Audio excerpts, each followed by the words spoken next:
नमस्कार, फिर पैसा बोलता है में आपका स्वागत है। मैं आनंद श्रीनिवासन। कल मार्केट गिरी, आज मार्केट ऊपर चली गई। आज मैं जब बात करने के लिए तैयार हो रहा हूँ, आज की दोपहर बात कर रहा हूँ, रिकॉर्ड कर रहा हूँ इसको लगभग 1 बजे। मार्केट 191 पॉइंट ऊपर है, 191 पॉइंट्स ऊपर है। बैंक निफ्टी भी ऊपर है और सब मार्केट में सभी सेक्टर्स ऊपर चल रही हैं। इसका कारण क्यों है कि कल इंटरनेशनल मार्केट सब ऊपर गए थे, स्पेशली टेकलेट स्टॉक्स ऊपर गई थी, तो भारत सब मार्केट को फॉलो कर रही है। गुरुवार और शुक्रवार मार्केट ऊपर गई, लेकिन ग्लोबल मार्केट्स गिरी। कल in line with global markets जो एडवांटेजेस उनको मिले, उनको सरेंडर किया था कल। आज ग्लोबल मार्केट्स ऊपर हैं, तो हमारा मार्केट भी ऊपर है। आज एक बहुत सारा विश्लेषण आया है, इस सबको न्यूज़ को हम एनालाइज करेंगे। सबसे बड़े खबर है टाटा का दूसरा आईपीओ आने वाला है एक ही साल में। जो टाटा का टेक्नोलॉजीज की आईपीओ आई है, वैसे ही एक और टाटा कंपनी का आईपीओ होने का संभावना है इस साल। वो तो साल 23 में हुआ और ये साल सन 24 में हो सकता है, तो कैलेंडर ईयर नहीं है, लेकिन दोनों आईपी के बीच में सिर्फ 1 साल की गैप होगी। पिछले बार टीसीएस और दूसरा अभी टाटा टेक्नोलॉजीज के बीच में 19 साल की गैप थी। मैंने सब लोगों को बोले हैं कि आपको नॉलेज होना चाहिए।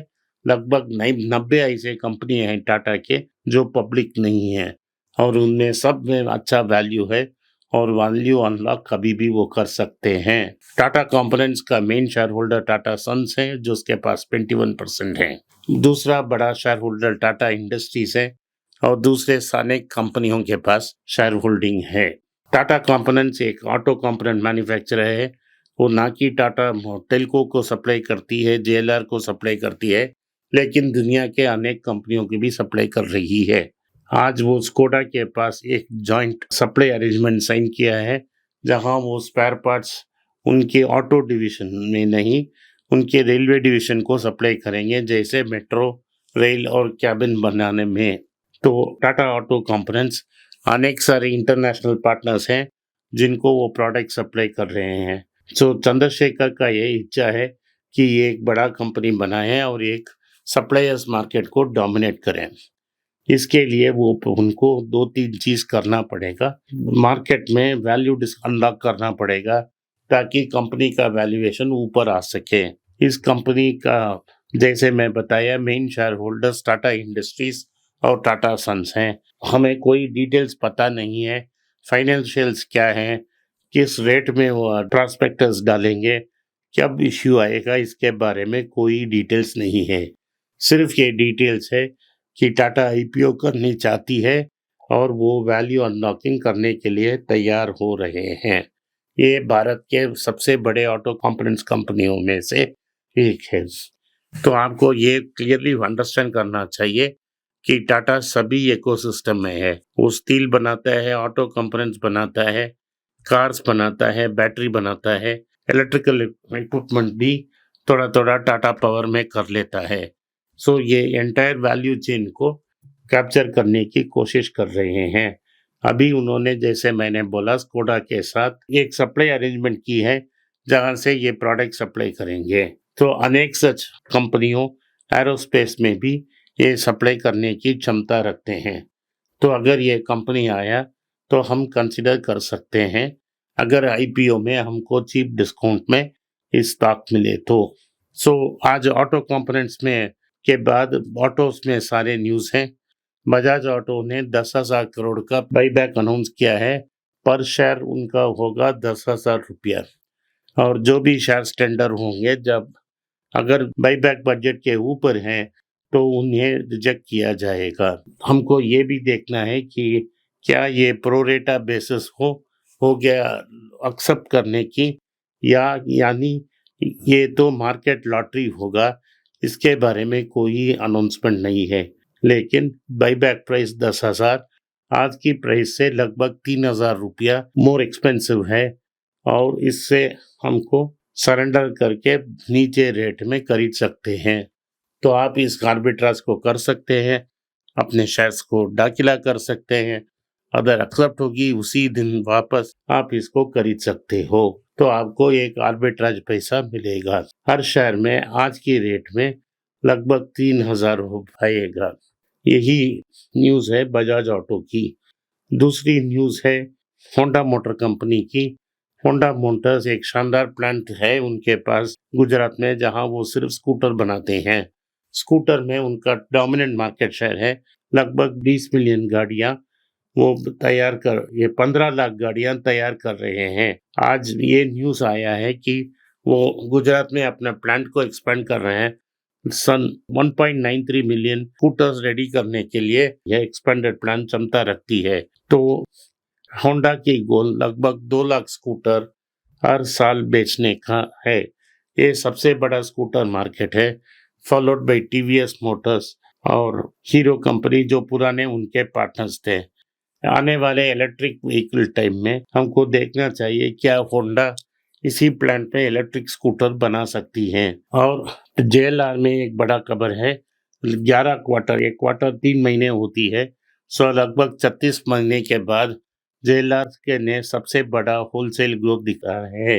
न्यूज़ है कि 27% सेल्स ऊपर चल रही है, तो ये एक ब्लॉकबस्टर क्वार्टर होगी टाटा मोटर्स के लिए। तो जो भाई कर्ज बाकी रहा, वो बोल रहे थे कि वो सिर्फ जेएलआर में रहेंगे, तो कर्ज को क्लोज करने में this type of revenue definitely impress होती है।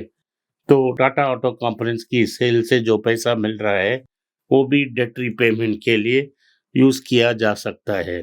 ओवरऑल जेएलआर की सेल्स बहुत स्ट्रांग है और उनको इस साल लोन को खत्म करना है और नेट डेट फ्री बनना चाहिए।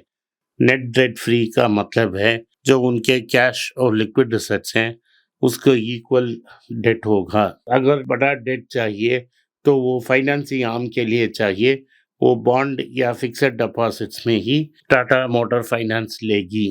और मेरा समझ से अगली 3 साल में टाटा कैपिटल उस कंपनी को मर्ज करके टाटा मोटर्स से डीमर्ज हो जाएगी।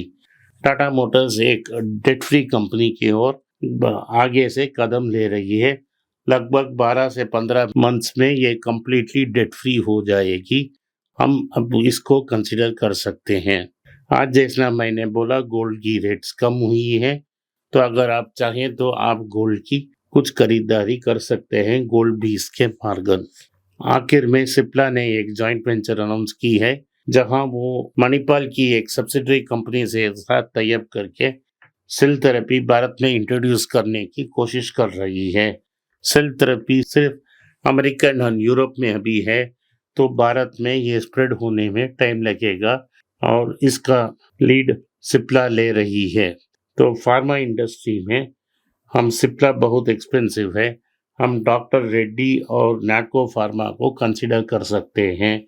जो रिजल्ट्स आने वाले हैं आईटी के वो इतना अच्छा नहीं है और इसके कारण अगली हफ्ते मार्केट नीचे आ सकती है, हमको एडवांटेज मिल सकती है, कुछ कंसिडर कर सकते हैं। लेकिन हर महीने कुछ कंसिडर करते रहिए और मार्केट शेयर बिल्ड कीजिए। आखिर में भारत में म्यूचुअल फंड्स का टोटल 50 लाख क्रॉस कर चुका है एयूएम में।